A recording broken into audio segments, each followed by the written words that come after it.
ready. Ciao, buongiorno a tutti ragazzi. A huge shout out to the 3 or 4 people that saw our amazing live debut together on YouTube for 23 seconds. It was a big hit. I strongly recommend that you go and check it out. But no, guys, I'm about 90% of the way to figuring this live thing out, and I have no doubt we will soon. But there's no way I'm going to let my guests get away without having a chat today. So my brother, my G, Zio, Uncle Sharma. How are you, bro? My brother, good to be on. You're 90% of the way to figuring it out. Conte's about, what, 5%? If that. Man, I just finished telling Raul earlier as a human being, you know, life's not too bad, but as an Inter fan, this is about as bad as it can possibly get. It's worse than the times under Mazzarri and Mancini because we had that pedestal of expectation. See, I'm fine waking up every season knowing that we're going to be trash, but when you wake up thinking you're going to be good, like hella good, it hurts, bro. It hurts. So I'm here with my guy Sharma today to just pretty much vent, and this is going to be a podcast. I want this to be a podcast, episode 68, something like that. So we'll chat for at least half an hour or so and just talk about where we think this club's going to head this season. After the Champions League game, Raul, what was your reaction? Tell everybody on Inter Worldwide, just in case they're late to the Uncle Sharma channel, which if you haven't, please go check it out. I'll drop a link in the description. Yeah, I'll make videos like Inter Worldwide, but I'm just a one man band, just sharing my opinions and views on things, and yeah, just giving my 2 rupees on the situation. But yeah, in terms of, you know, the Champions League match against Real Madrid, it was a bummer, man. It was a bummer. It hit me. Usually I'm a guy that I'm not the most emotional person, like in terms of when it comes to Inter, like I'm quite balanced and stuff. And I managed to kind of keep quite, you know, I wouldn't say like, you know, not affected by it, but I usually, yeah, it doesn't affect my personal life usually. But yesterday, you know, and then got back into work, and you know, the day after it was just bad. It was just, you know, sad boy season, depression. As you said, it was because this season was full of expectation. It wasn't like previous years where we were like, yeah, you know, top 4, we're happy with that. You know, on the last match day, I don't care as long as we get top 4. But this year we came in. I even made like a clown. I made a whole video predicting Inter to win the Scudetto, previewing the Serie A season. And then when the Champions League groups came out, I was like, yeah, we can finish second this year. And now Conte stabbing us in the back and turning the knife. This is how I feel at the moment, Anthony. This is how I feel. Yeah, man. Like I've noticed when you do your match reactions, sometimes when you don't watch the game, your later match reaction, you're like me, you're much more level-headed. I do that thing on my channel where I do the final word, but I've noticed in the last 2 or 3 games, the reaction 8 or 10 hours later, it's the freaking same as it is in the morning. There's no time throughout the day that can heal these wounds. The wounds are rare, they're fresh until the next game.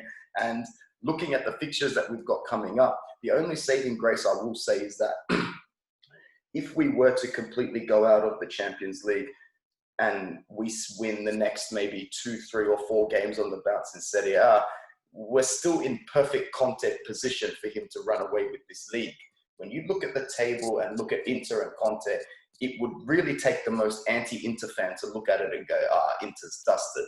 Because I'm pretty sure most Juventini and most Milan fans are sitting back going, just keep an eye on Conte in case he runs away and starts winning a lot of games. But the thing for me is that the faith is starting to be lost and the belief is no longer there.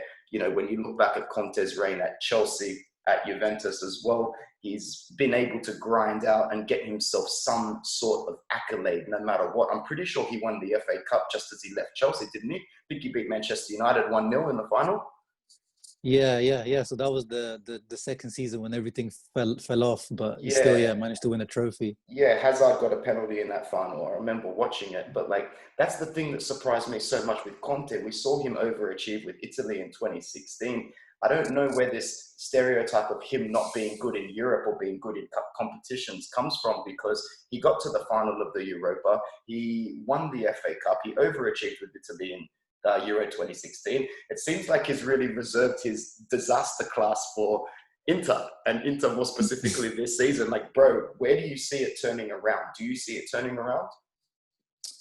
Well, I think no, the stereotype I think is deserved though, because in the Champions League, from I think his best result has been a quarter final, and yeah, like last year's final was his best result yet. So, and he's been coaching for a while. He's not a young coach, so I can see where that stereotype does come from, to be honest. But in terms of turning around, I'm still not Conte out. I know the Conte out brigade is gathering a lot of pace. The hashtag was trending in Italy today. My God. A lot of guys on Twitter were like, claiming their W's now. Guys that were, against Conte from the beginning are, claiming their dubs now. But I'm still happy to give this guy time, because yeah, when you, as you said, like you look at the situation in the Serie A, it's not bad at all. It's not ideal. We're 6 points behind where we were last year, but it's just I think it's five points behind Milan in first, is it? Yeah, so, and we all saw how quickly at the end of last season, how quickly positions and points change. You've still got 30 competitive games left in Serie A. Yeah, exactly. And then with Milan as well, obviously right now it looks all amazing, the project, all these young players, but let's not forget that's exactly what Inter did 2 years ago with Spalletti. We were first until like December time with Spalletti. It looked like, wow, this team looks like it's going somewhere. And then I think the same is going to happen to this Milan team as would happen with Spalletti, after December, Ibrahimovic keeps getting injured. These young players at some point, they will have to collapse. Things will start, there will be cracks starting to show soon. Teams are still seem like getting used to them, but then in the return fixtures, teams will have them figured out. So it will be different. So I know everything right now looks, negative and it looks all rosy for Milan, but yeah, football is a funny game and things can change really quickly. 100%, brother. Before we move on and start talking about the squad a little bit, just quickly, do you think Inter stands a chance at progressing in the Champions League? Just for everybody that watches the channel, no, we're not mathematically out, despite my video yesterday saying that we're out for all money. But we are going to need to win our following 2 games and hope Borussia Mönchengladbach lose both of theirs. We do play them, so we would have to hope that Madrid does us a solid right there. So 2 wins, but Borussia Mönchengladbach are 1 point away from making that impossible. What do you think, bro? Yeah, I was on Inter Club India's podcast yesterday. Shout out to them. Check their channel out. Indian content, very Inter-related, very rare.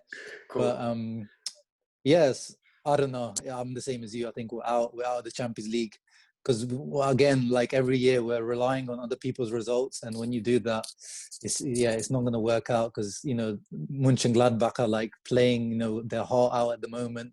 And they're, as you said, only 1 point. Real Madrid, they might get 2 wins, but they don't really need to. If they can just cruise through to the next stage, they'll do that. I don't think they're gonna overly go all out to try to get the 2 wins. So yeah, I think we're out. I think the most important thing is whether we won the Europa League or not. I don't know what your opinion is on that.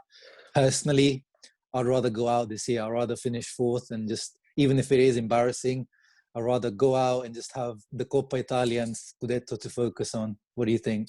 Our players get injured in bad weather, in a bad breeze, with a bad sneeze. So hell no, man. I don't want no Ukraine. I don't want no Saint Etienne, no Hapiol, no Maccabi. I don't want anything to do with that. I'll come last.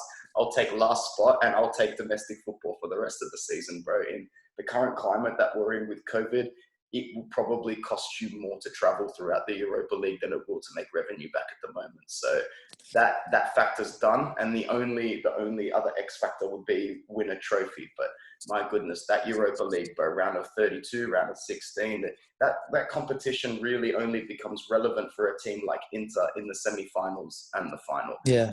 Look how it ended up for us last season. We got so close. This team doesn't have the mental capacity to go all the way to the final in the Europa League again. All we're gonna do is go out in the round of 16 to a Frankfurt or a motivated Russian side or a motivated Portuguese side. Anybody that actually wants the tournament will come and kick us off the park in that tournament this season. Yeah.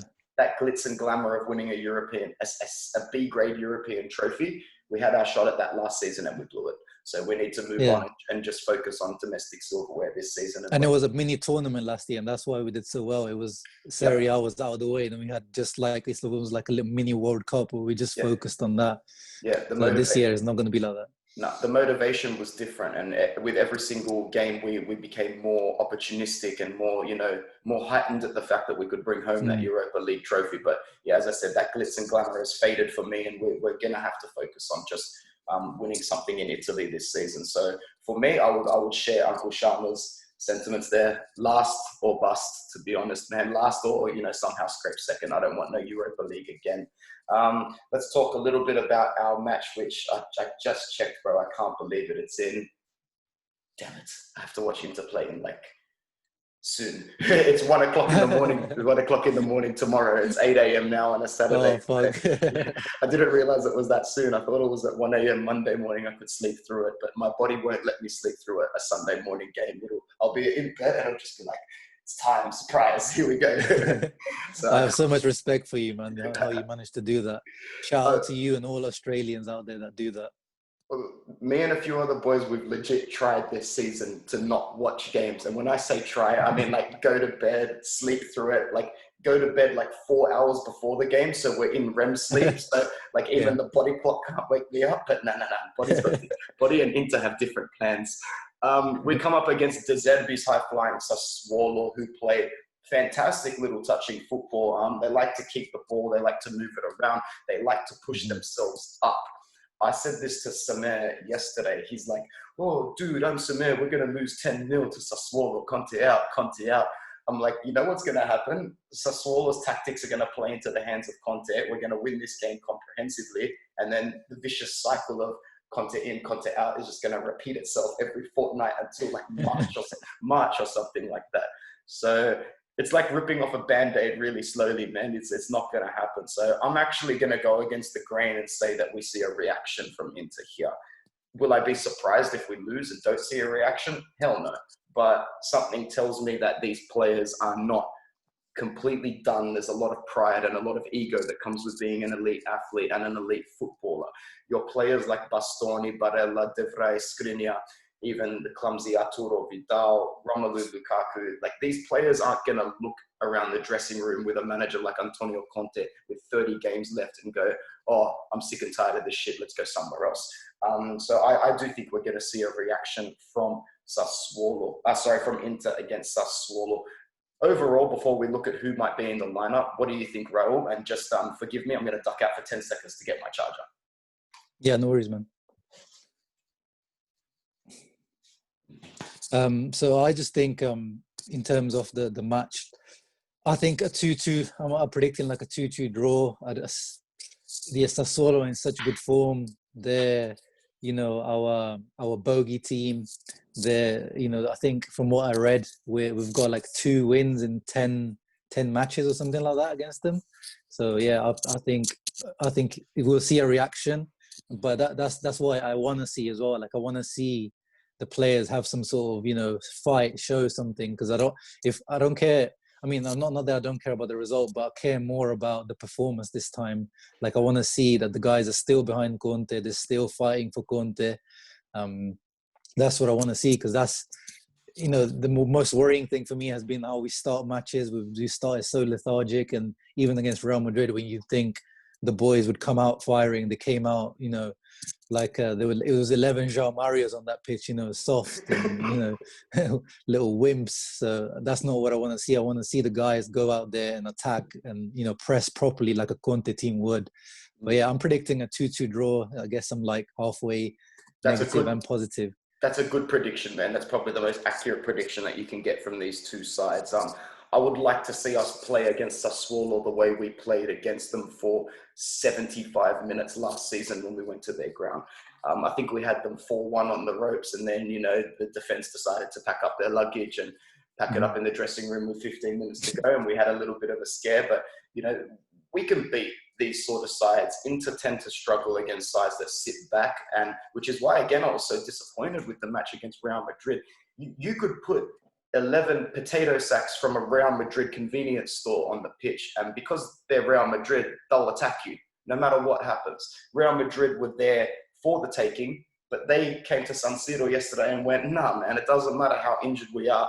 We're going to go and take it to Inter, and we're going to win. And that's exactly what they did. Sassuolo will be the same. We need to be tactically strong in this one, because there is no reason why Sassuolo can't take the game to us and we can't hit them extremely hard on the break, man. Extremely hard on the break. This should be the kind of game that Inter has a lot of opportunities to break and score. But we've seen this season then we're struggling to finish our lunch, let alone our goal opportunities up front. So 2-2 from Raul. If I predict a draw and I'm wrong, that's 4 straight predictions that I'm wrong, man. And last season I would always predict draws and they turned into wins. So I'm going to go with Raul and do the anti-jinx as well. I'm going to go 2-2 and hopefully that we scrap a win against Sassuolo. So big 2s up. I won't be happy with a draw, but the draw though. From here on in, it's all about winning and getting results. But as Raul said, we need some sort of performance. We need to see some sort of fire, some sort of drive in this team. Let's talk a little bit about our squad. You want to tell everybody who's injured this morning and how much of a loss he is? Yeah, so a vital piece for Conte out today. Raja Nainggolan with a muscular fatigue injury. What a blow, Anthony, what a blow. Yeah, that's my reaction. You know, Nainggolan, of course, was a shoe-in to be a starter in this match. You know, all the predicted lineups had Nainggolan playing right behind Lautaro and Lukaku. So Sensi saw him and was like, what are you doing, bro? That's my job. 250 bags a week this guy is on. It's no wonder he's smiling and winking at Alexis Sanchez when he comes on. He's like, oh, I'm going for a 10-minute job. Yes, sir. Yes, coach. 10 minutes. Let's do this. It's a pretty good job. He's going to be the next Bernie soon, pretty much. He's just going to be collecting a paycheck on the side. Just with the mascot. Yeah, just with no Grinta. He just doesn't really give a shit, to be honest. Predicted lineup, we've got Handanovic in goal, De Vrij, D'Ambrosio, and Bastoni. Not too sure I agree with that predicted lineup. I'd really like to see Skriniar in the lineup. I think he was one of the reasons that we turned it around against Torino. Something I actually didn't mind Conte's subs against Torino, even when it was 2-2 and we brought on 2 defenders. Some fans were like, why are we bringing on defenders? Because you've got to realize that when you give our defenders time on the ball, they're very good ball-playing defenders. I don't care what anybody says. You can't get many better combinations than a De Vrij, Bastoni, Skriniar ball-playing defense. And that's why these players are able to take the ball to the halfway line like De Vrij. I mean, Skriniar plays defensive midfielder for Slovakia. Slovakia, right? Yeah, Slovakia. Yeah. So, you know, I've nothing against Danilo, but this isn't the kind of clutch game that I think he needs to be involved in. I dare say we may have to look at giving Achraf Hakimi a rest on the bench, or maybe even just bring him on a little bit later, because I think his confidence is down. For me personally, I wouldn't take that chance. I just keep starting him, and if I was Conte, I would keep reiterating the faith. I would just be telling him, no, you are my go-to guy. You know, you're here because you're a world-class player. Get in there and go again. Because I've still got a lot of faith in Hakimi. I just think that in a league that is constricting him so much, he's always got 2 men on him on that right-hand side. He doesn't have that freedom that he had at Dortmund. He doesn't have 40 yards in front of him of space where he's like, oh, cool, I've just got to sprint the ball into the box and then I've got a one-on-one with the keeper. It's a little different over here. Other projected starters are Roberto Gagliardini, my God, Arturo Vidal and Nicolo Barella. The predicted lineup has actually got Perisic starting on the left-hand side. I'm not too sure where I'd go with that. I'd actually be keen in seeing Darmian come into this side again in any way, shape or form, whether it's on the right or the left-hand side. I just think he's got a lot more tactical discipline and a lot to offer in terms of how well he knows Conte and his system. And then up front is a no-brainer. You've got to get Lukaku and Lautaro up front there, who played exceptionally well against Sassuolo in this fixture last season. They bullied that defense. That was a Lula game right to the core. Lautaro, with his first touch, gets it, hits the ball on his right-hand side, bang into the back of the net after 90 seconds. This was also the game where Lukaku got the ball a couple of times, and just like big Shaquille O'Neal, he is just a bang straight off a defender into the bottom corner. And I think we shared a couple of penalties each between Lukaku and Lautaro in that game as well. So for me, Raul, we need to start a strong squad and we need everybody to be mentally focused. Would you agree? Yeah, definitely. 3 points are needed. Strong squad needed. Yeah, full focus towards this match. As we said, you know, they're our bogey team, so you should never underestimate Sassuolo. But saying that, I would like to see Sanchez being given a chance again. He had a bad first half against Torino, but he really turned it around in the second half. I think he was one of the catalysts for that turnaround.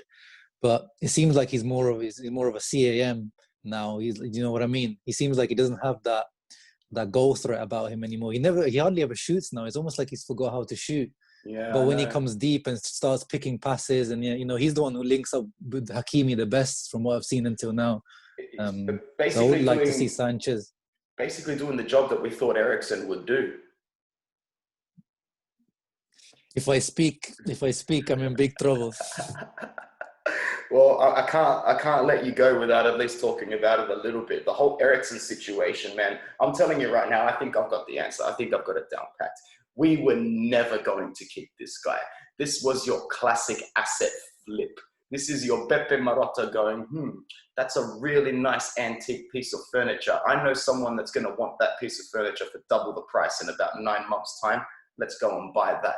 This was done from the start. We paid 20 million for this guy. I can almost guarantee you we're going to make a plus Valenza of 10 plus million. It will be something like PSG, or he'll go back to England.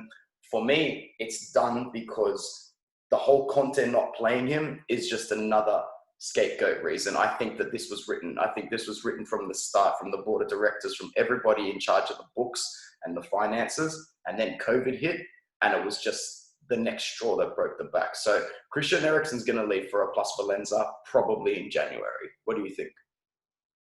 Well, I slightly disagree. I think it was a gamble that was worth taking. Like, I think most of us thought that in January we were all, I would say 90% of Inter fans were excited when the Christian Eriksen, we knew deep down that like, this is not a Conte type player. But we had this kind of, we were like, because obviously apart from Sensi, we don't really have that technical midfielder in this team. So we were like, damn, yeah, this is what we need. And today I saw, because the Inter released their annual statement, their financial statement, Eriksen actually costed us. So it was 20 million, I think, for the transfer fee. But then we paid like 7 million in agent fees. And in total, his cost on the Inter balance for 2019-20 was around 35 million. So it's more expensive than you actually think. So I don't think it's going to be that easy plus Valenza. I think it is one of those where I think Marotta, it is definitely a Marotta move, but he thought, and from what I heard, apparently, this is what I read, that Conte did call Eriksen to convince him to come. Yeah. So I'm sure, as we know, Conte, I don't think he would, at Inter, he's given pretty much full power. So I wouldn't say there's a player here that wouldn't be here if Conte didn't want to. Well, that leads me to my next question, because I'm sort of on the fence with Eriksen. Yeah, I'm upset that it hasn't worked out, and I think that things could have been done a little differently for him. But I'm not going to sit here and pretend that every time he's taken the pitch, he looks like he absolutely cannot be asked. He's playing straight lateral passes across the midfield. He's jogging. He's not. I don't think he's been given as little chance as people say. When he came in, he played predominantly in the Europa League. He played plenty of minutes last season, and I just don't think he did enough in his time to convince Conte, who is a drill sergeant, in his starting 11. Like, if Conte can't tattoo you into the starting 11, you're just as dispensable as you are starting, in my opinion. And we know Conte's got his go-to starters in Lukaku, Barella, Vidal, and, De Vrij when he's fit, and probably Hakimi at the moment. But all the other positions are up for grabs with Antonio Conte. They really are. And he'll have no problem shafting you to the bench, regardless of price, regardless of hype, regardless of fan appeal. And that's what he's doing right here, right now. So regardless of what happens with Eriksen, it doesn't bother me too much if we let him go. To be honest, I'm still more pissed off about the Sensi situation. And it pisses me off even more when he comes out, even 2 weeks ago, saying, like, I'm back in full training, like, things are going well. Well, that was another 2 weeks ago now, man. So how much longer are things going to go well? He came on the field against Real Madrid for, I think, about 14 minutes, right? Yeah, something like that, yeah. Something like that. And he didn't walk off injured.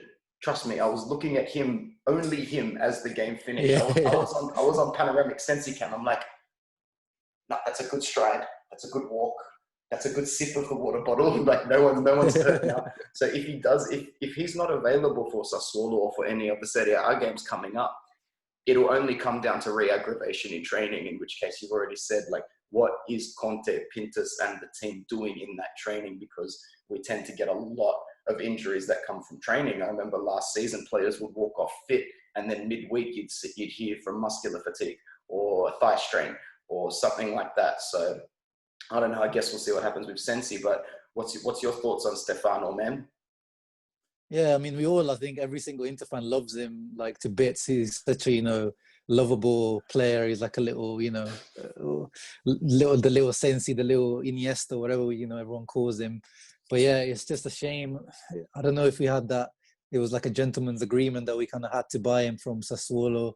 Because, it did look like by the end of the season, it looked like we wouldn't buy him because he wasn't available for about 80% of the season. After September, he died. Yeah, literally. Pretty much. He had those first month of where he was like the best player in Serie A, and then we just didn't see him after that. But then again, I said in the summer, 20 million. Okay, 5 million plus 20 in this market is still not that much money. And surely I thought, by last year they've got used to Sensi. They know his physical, the medical team kind of knows how to adapt the training to him, give him a personalized training regime. This year we can get him finally, into the team. And then, at the start he looked good. He came on against Fiorentina for Eriksen and he looked really good. And then, it's just been the same shit, different year. Yeah.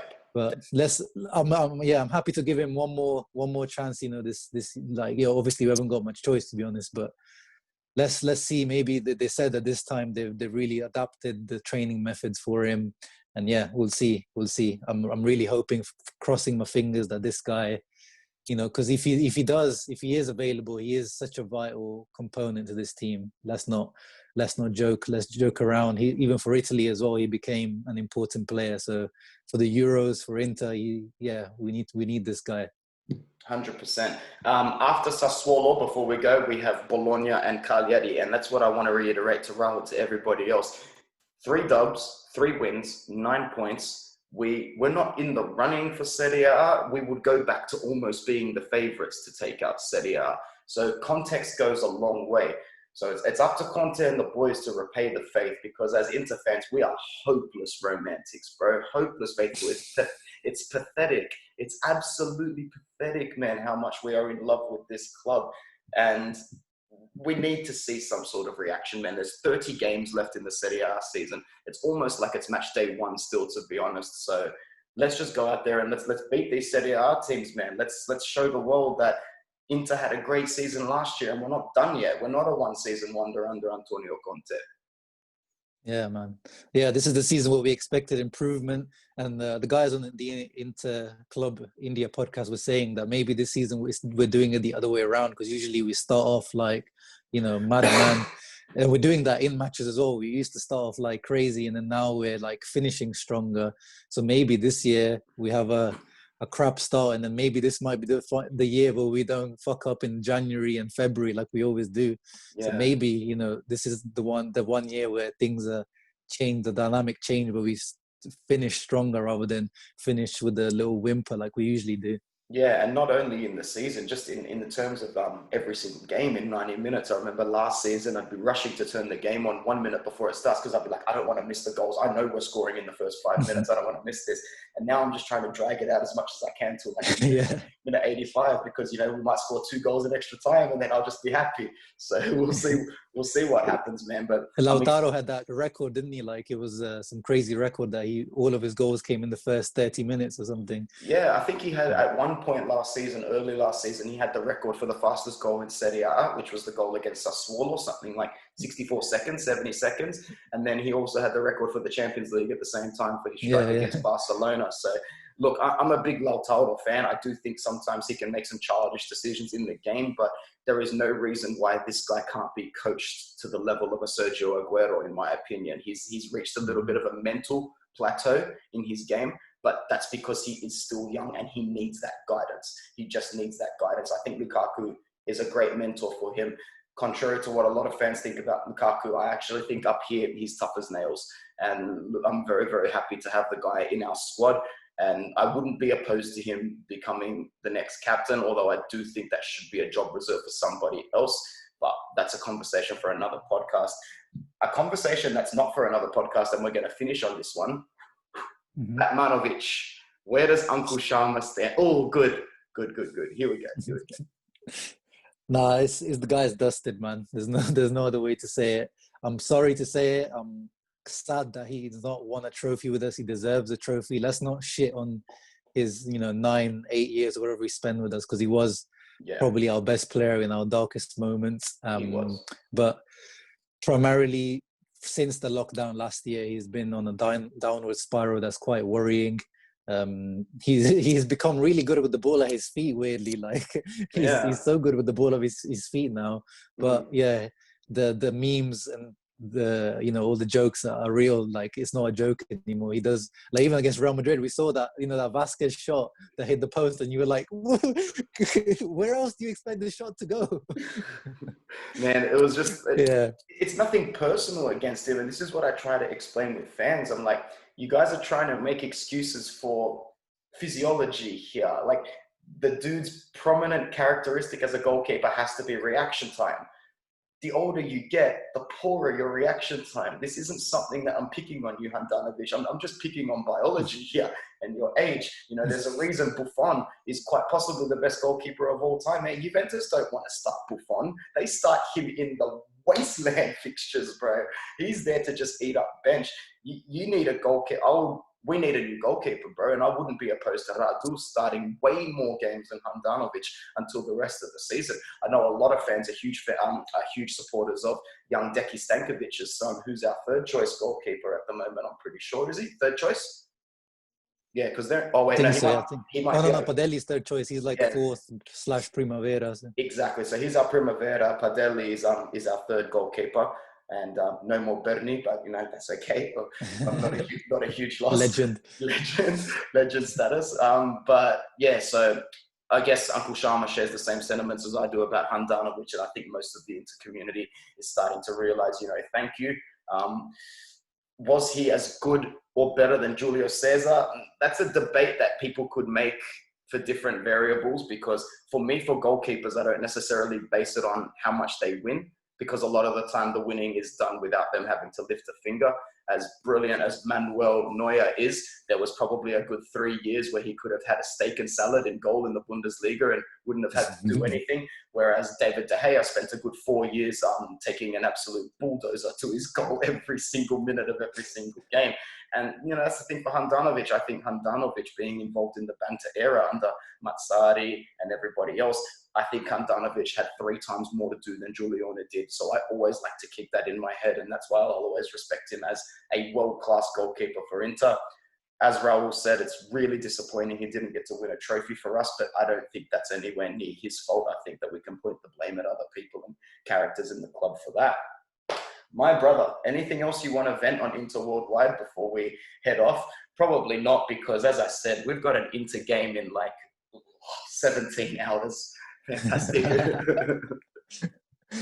Well, Conte, please go back to the 3-5-2. Please put aside this 3-4-1 Satanism, whatever it is. Like, I don't want to see it anymore. Yeah. Please, let's compact that midfield. Put a guy sitting midfielder in there. I don't want to see those gaps and holes being left.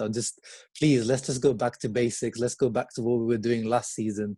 That's all I want. Please, let's defend properly. And my God, you've got the best box-to-box midfielder in the country in Barella. Stop playing him in the hole and limiting his ball usage and his distribution, because Barella is the don. Look at this that my students made for me. World's best teacher. And there's Barella's goal. Barella's goal. It's just Barella everywhere, bro.